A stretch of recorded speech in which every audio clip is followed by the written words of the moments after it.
Some Muslims in this society here in the US try to excuse themselves by saying the vast majority of our customers are non-Muslims in the real estate business and in the car dealership business.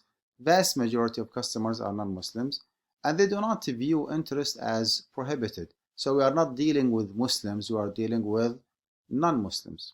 Here is my answer.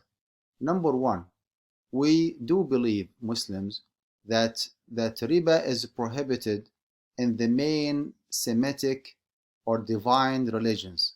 Allah subhanahu wa ta'ala has prohibited riba in Islam, in Judaism, and in Christianity as well. And here is an evidence from the Quran itself, where Allah subhanahu wa ta'ala is talking about the Jewish community. قَالَ وَأَخْذِهِمُ الرِّبَا وَقَدْ نُهُوا عَنْهُ, and for their taking of usury while they had been forbidden from it.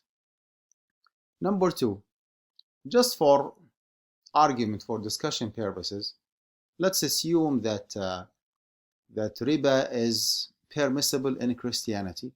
We need to know here that whenever a Muslim is involved in any business, in any deal, any arrangement, any contract, okay, any relationship with others, all the Islamic principles and guidelines are to be taken into consideration. Let's put aside the business and the riba issue. How about if a Muslim man wants to get married with a Christian woman? Well, in order for him to have a valid Islamic marriage contract, he has to make sure that his wife or his fiancée, prior to conducting the marriage contract, does have a wali or representative. There must be like two witnesses. There must be an offer and acceptance, like ijabun wa qabul.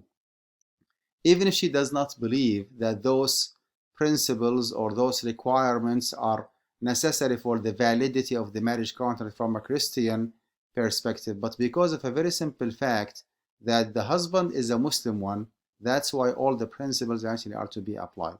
Back to our discussion here. Even if the customer is a non-Muslim, even if he or she believes that riba is permissible, as long as the salesperson or the real estate agent is a Muslim, then he or she has to abide by the Islamic principles in this regard, which is the prohibition of any direct involvement in facilitating any prohibited transaction, in this example, getting an interest-bearing loan.